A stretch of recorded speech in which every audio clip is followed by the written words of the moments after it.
Ni siquiera vas a tener la decencia intelectual de ofrecer una disculpa por acusarme de un error que no cometí. La condición gringoide de Gen Z y Millennial no se lo van a dar a un indígena mexicano, sobre todo si usa ropa indígena, cuidado. La ciencia no inventa armas. La tecnología puede convertir el conocimiento en armas, pero necesitas a un filósofo del nacionalismo, del imperialismo, del supremacismo, del odio, del racismo y cosas similares para legitimar el uso de esas armas en la guerra. Pasar directamente a los comentarios arbitrarios, que en esta ocasión se ponen bien. Dejé fuera todos los comentarios de fútbol. Todos los comentarios de fútbol los dejé fuera. Porque si no, eran 40 comentarios de fútbol. Entonces, no, y además no creo que fuera relevante ninguno de ellos. Así que vamos a ver cuáles fueron los comentarios de esta semana.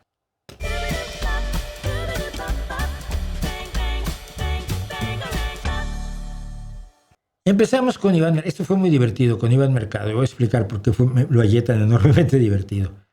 Él empezó a presentarse como si fuera buena onda. Me gustaría saber qué piensa de la inclusión de la congelación de óvulos como beneficio corporativo en grandes empresas en Estados Unidos. ¿Cree que es una herramienta para el empoderamiento para la mujer? ¿O brujería conspiranoica de que es una herramienta de coacción laboral? Cuando usted va a ellos ya vienen, los brujos se quedan chiquitos. Eso no lo entendí. Pero lo que yo le dije, y es que nunca cambio, siempre digo lo mismo más o menos, pues lo digo respecto al aborto y lo digo respecto a la prostitución, lo digo respecto a muchas cosas, me quedo con lo que diga cada mujer. Los que se dedican a decirles a las mujeres si pueden o no abortar, trabajar, ser amas de casa, ser ingenieras petroleras, ser campeonas de fútbol, ser prostitutas, casarse, votar, etcétera, son machistas, con distintas caretas, pero son machistas. Y entonces, hermanitos, me suelta esto. Y entonces, entre cosas que dice, han llenado la cabeza de la gente con eso, pero tiene más que ver con decirles a las mujeres que declinen sus derechos diciéndoles que eso se llama libertad y poder. Es curioso que las mujeres no luchen por trabajar medios turnos porque su fuerza física es menor. No, luchan por trabajar igual que el hombre, por igualdad. Y esto a las corporaciones les viene muy bien. Está haciendo supuestamente defendiendo a las mujeres, diciéndoles qué tienen que hacer. De hecho, lo incentivan, lo reconocen, lo enaltecen. Me quedé absolutamente frío con esto y lo que le dije es, al decir, es como sugerirle, está sugiriéndole a la mujer lo que debe pensar. ¿Le han llenado a la gente la cabeza? Sí, es una conspiración. La gente no piensa por sí misma, y menos las mujeres. Las mujeres las manipulan, pobrecitas, pero viene y van a salvarlas de ellas mismas. ¡Bah! Lo que veo, ¿no? Bueno. Gabo Trovador dice, mi filósofo, me encanta cuando me tratan de pillar. Y esto es muy mala leche. En buen plan. Mi filósofo favorito es el doctor Ian Malcolm y sus estudios sobre la teoría del caos. ¿Usted no sabe quién es Ian Malcolm? Pues yo le explico. No es filósofo, es matemático. Ian Malcolm es el personaje del matemático que aparece en Parque Jurásico. Lo hace, ahí no me acuerdo quién es el que hace el personaje, pero... Esta es buena, a ver si caigo, ¿no? ¿Quién será Ian Malcolm? No, yo sí sabía. Javier Esqueda me dice, saludos y buenos deseos. En otro video de Rusarín comentas que en México 46% de los jóvenes tienen vivienda. Pero en el caso de China especificas que son jóvenes millennials. En el caso de México solo el 27% de millennials tiene vivienda. Es decir, comparas peras con manzanas. Quiero creer que fue por error. Gracias. Y mi respuesta es, pues no. El dato que yo obtuve es a nivel nacional, es decir, incluye a la población rural, una población rural que los mexicanos urbanitas suelen omitir porque se creen Gen Z y Millennials, pero si ven un campesino indígena no le dicen Gen Z y Millennial, aunque sea de su propiedad. La condición gringoide de Gen Z y Millennial no se lo van a dar a un indígena mexicano, sobre todo si usa ropa indígena, cuidado. ¿Cómo va a ser un millennial ese? Ahora, sobre mis datos, discútelo con la BBC y sobre todo discútelo con el banco suizo HSBC. ¿Por qué? De donde yo saqué el dato fue de este estudio de 2017, que es el que creo además que usó Rusarín, donde dice que en China el 70% de los millennials son propietarios de sus casas. Y el porcentaje de millennials que tienen su propia vivienda, según el banco HSBC, que es un banco suizo bastante serio, es de 70% en China, 46% en México, 41% en Francia, 35% en Estados Unidos, 31% Reino Unido y 26% la República, los Emiratos Árabes Unidos. Así que no lo discutas conmigo. Yo voy a una fuente que hallo creíble, la BBC, con una base que hallo creíble, el banco HSBC, y te di la información. Discútelo con ellos. Dice, esto fue absolutamente épico. Porster 3421 dice, no, tú no, Mauricio, tú teniendo faltas de ortografía, la expresión uy con H, interjección uy sin H, no existe, como tampoco la palabra echar con H, que yo nunca dije. Ahora que, si lo hiciste a propósito y yo ando de metiche, yo me callo los dedos. Como siempre, independientemente, también agradezco que expongan a la pantalla pendejos de Ruth Sarín más información. Vale. Mi respuesta es, ¿no existe? Mírala bien. Uy, con H. ¿Ves cómo sí existe? ¿Te interesa la posición académica? Aquí tienes lo que dice Fundeu. El Fundeu para las dudas urgentes del español. El buscador urgente de dudas. Uy o uy. Se escribe con H o sin H. Y explica Fundeu. Las dos son correctas. Las dos son correctas. Sí existe. Entonces se enojó. Yo no dije que tú escribieras echar, no, pero lo sugeriste.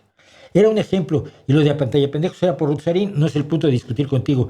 Solo me llama la atención que se normalice la deformación del lenguaje. Y entonces, pues al que no le guste dos tazas, porque viene. Evidentemente sé que tú lo haces a propósito. No, lo hago porque conozco mi idioma, es mi profesión. Me dedico a la traducción, a escribir, al periodismo, a los cuentos, a la poesía, a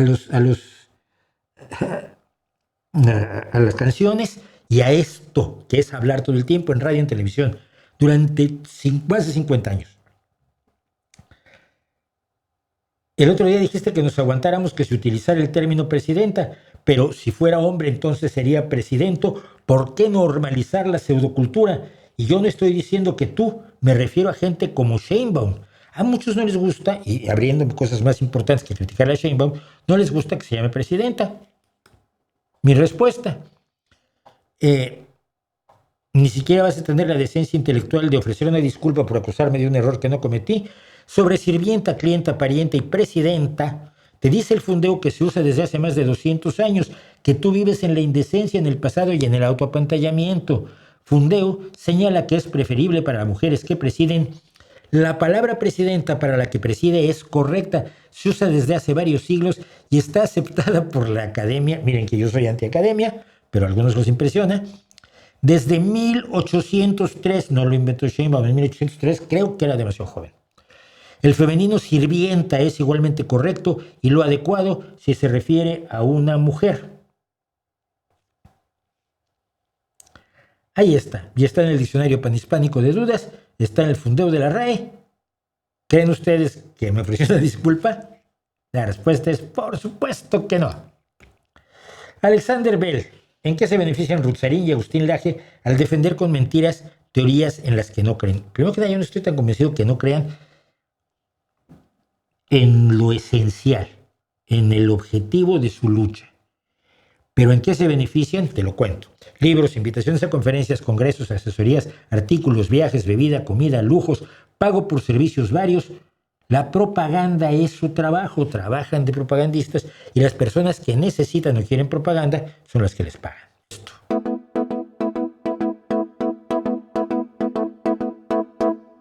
Y nuestro premio Elton de la semana es Antonio Rojas, 7024, que pregunta, ¿y la santa ciencia que inventa armas cada vez más efectivas desarrolla patógenos más resistentes, etcétera, etcétera? Interrogación, que no es una pregunta, es una puta insidia. Entonces le tuve que explicar. Y esto es algo que ustedes deberían tener muy presente, porque mucha gente cree esta tontería. La ciencia no inventa armas. La tecnología puede convertir el conocimiento en armas. El conocimiento que teníamos de la energía nuclear fue objeto de un trabajo de ingeniería y tecnología en el proyecto Manhattan. No crearon la ciencia, el conocimiento del arma. Crearon la tecnología para convertir el conocimiento en un arma, porque lo había sugerido Einstein. La ciencia no inventa armas. La tecnología puede convertir el conocimiento en armas, pero necesitas a un filósofo del nacionalismo, del imperialismo, del supremacismo, del odio, del racismo y cosas similares para legitimar el uso de esas armas en la guerra. Sin el filósofo, no tienes ese problema. Dani Linust me dice, concuerdo con la enérgica crítica al gobierno cubano, pero también tenemos que reconocer que el embargo no ayudó. ¿En qué medida crees que la situación devastadora en Cuba se debe al gobierno y qué tanto al embargo? Y le digo, y esto la semana próxima los voy a publicar juntos, ¿ok? Si nos atenemos a lo que dijo Fidel Castro en una entrevista de los años 80 y en una carta del 2015, el embargo no le ha hecho absolutamente nada a Cuba y a Cuba no le interesaba para nada comerciar con Estados Unidos. No necesitaban el imperio. Eso dijo Fidel. Yo razonablemente pienso que puede ser responsable en un 20% de los problemas económicos de Cuba. El factor principal es la inutilidad del Partido Comunista. Cuando Cuba no tiene acceso a créditos internacionales, ¿es por el embargo? No, es porque cuando tuvo créditos internacionales, Castro se enorgullecía de no pagarlos. Luego te pido, préstame 20 euros, toma. Ay, mira, no le voy a pagar a Mauricio nunca sus 20 euros. Ah, bueno, luego vienes y me pides otros 20, ¿sabes cuánto te los voy a prestar? Más o menos ese día que estás pensando tú.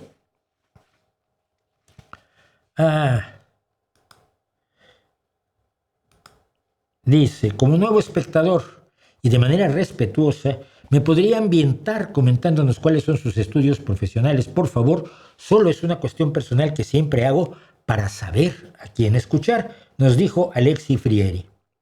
Mi respuesta fue, si escuchas a la gente con base en sus estudios profesionales y no con base en su rigor, seriedad y compromiso con el espectador, no tienes nada que escuchar aquí. Lo siento. Luego, estuvo cerca del Elton, pero lo vencieron. Socialdemocracia igual a capitalismo. Yo le dije, sí. Capitalismo al servicio del pueblo, en vez de comunismo al servicio de la cúpula del partido. Y fue maravilloso, sobre todo porque me permite ampliar. Gabo Herrera, que está enojadísimo por lo que dije, de que fueron los filósofos, no la iglesia ni siquiera, los que no quisieron ver por el telescopio de Galileo, sino que ayudaron a su persecución. Y dice, puede decir lo que dice Gabo Herrera. Puro cherry picking. Cherry picking es la selección de un ejemplo que te convenga, ocultando los demás que no te convienen. Agarra a un solo filósofo, Cremonini, y a una sola corriente estancada, el aristotelismo medieval, a que ni mencioné, para decir que la filosofía rechazó a la ciencia. Eso es como decir que toda la ciencia es mala porque algunos científicos defendieron la frenología. Si los científicos, no sé si científicos defendieron la frenología, pero la frenología nunca tuvo sustento científico. O la eugenesia tampoco lo tuvo. No fue la ciencia contra la filosofía, fue una nueva filosofía, el empirismo, derrocando un dogma filosófico antiguo. ¡Wow! No 3 filósofos, no 1, 3. Mencioné a 3.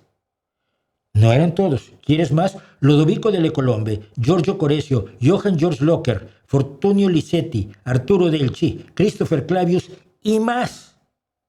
Todos ellos atacaron a Galileo y a sus propuestas.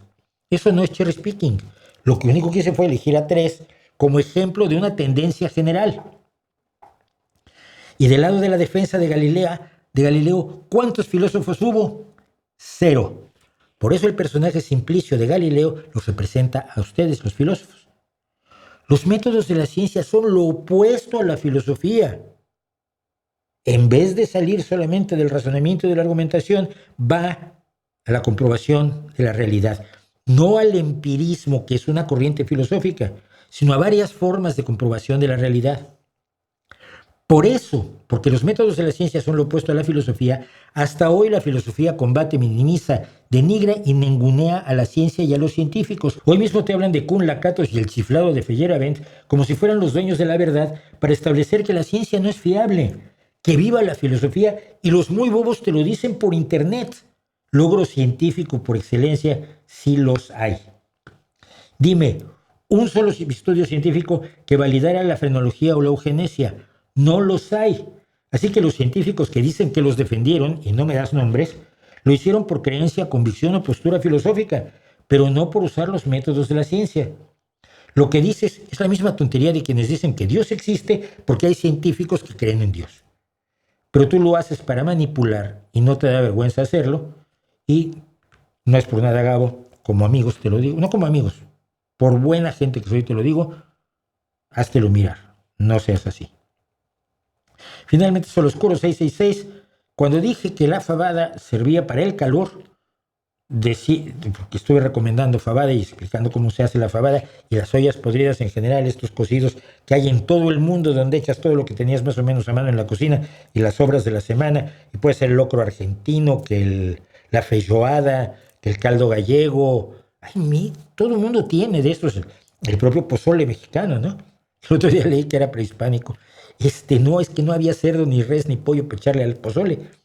Bueno, es otra cosa. Pero dije que la fabada servía para el calor, que dijo alguien, pero con este calor no, con este calor va muy bien una fabada. Me dice Sol Oscuro, oyéndote hablar, apetece una fabada incluso con este calor infernal. Y explico. Alguien dijo, pero acompañándola de una... Yo contesté, la fabada quita el calor. Y Falkovich dijo, pero acompañándola con una cerveza bien fría. Y dije, no. Cuando yo de jovencito, de adolescente y niño, iba a Chiapas con una rama de mi familia que tenía ranchos allá y me hacían trabajar en el rancho para que no me ablandara yo, me enseñaron allí, los que vivían en Tapachula y en sus alrededores, que una sopa caliente quita el calor más eficazmente que la cerveza bien fría. Y esto tiene una explicación científica. La temperatura interna más alta del cuerpo dispara el mecanismo natural de refrigeración, la sudoración, mientras que al tomarte solo la cerveza bien fría, tu cuerpo dice, estamos muy bien de temperatura, entonces no hay que sudar, y te sigues asando. Así que hasta eso tiene una explicación científica. Fíjense ustedes, qué curioso es lo curioso.